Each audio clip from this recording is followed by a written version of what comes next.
my name is Becca Schrog, and I did the precedent on Eliseo Collazos Fog Water Farm Park and Gardens.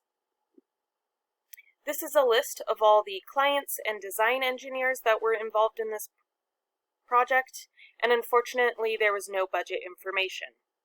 On the right you see two images. The top right is the house before the gardens went into place, and the bottom right is after one of the household gardens went into place. This project took place in Peru, specifically Lima, and part of Lima in the district Puente Piedra. Puente Piedra is part of the Cono Norte, and the conos are the areas where people go and squat and then build homes. So they don't have access to a lot of the metropolitan benefits of the central Lima. In Puente Piedra, there are 90 houses. Some context on this project: it started in 2013 and was completed in 2017. And the goal of it was to provide the community access to green space, safe water infrastructure, nutritious food, and land tenure. They built community trust by having meetings and including the community in the planning and design process. So they had 3D models and pen and paper for people to draw what they wanted this project to accomplish. This is an overview of what the project includes. So in the top right we have fog collectors that collected water, and it sends it through the sedimentation tank, which then sends the water to the 7 cisterns, which are located next to the sports court and community gardens. And from those cisterns, it sends water to the 49 household gardens in the community, and those gardens are meant to provide access to nutritious food. Also part of this project was a pocket playground for little kids.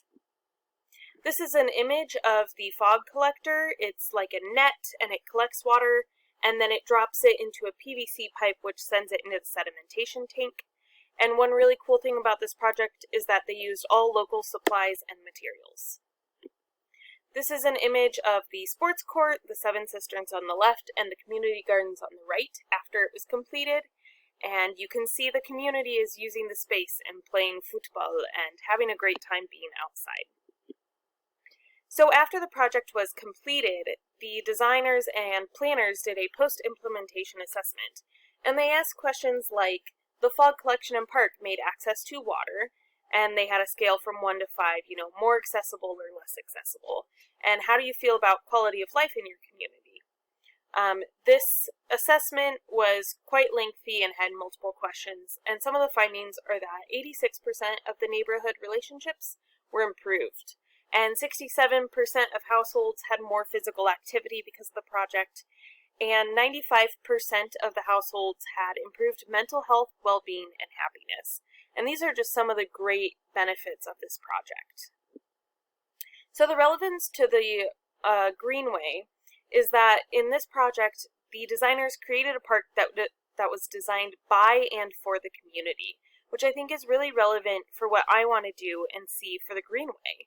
I want to see the community be a part of it and find out what they want instead of what we think they want.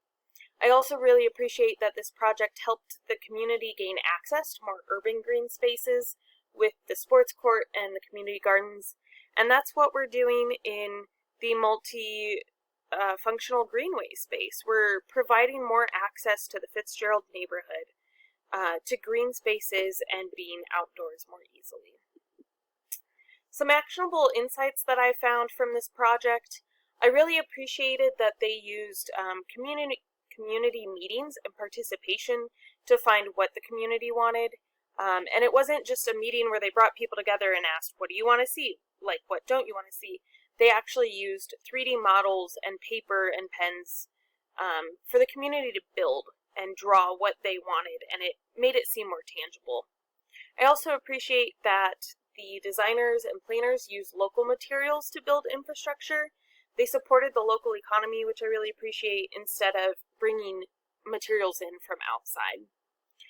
On the right, you can see that the community was also involved in building the garden. Not only did they plan and design and give input, but they also helped build, which I think is really unique and would be something really neat to see in the future in more projects. these are my references, so thank you.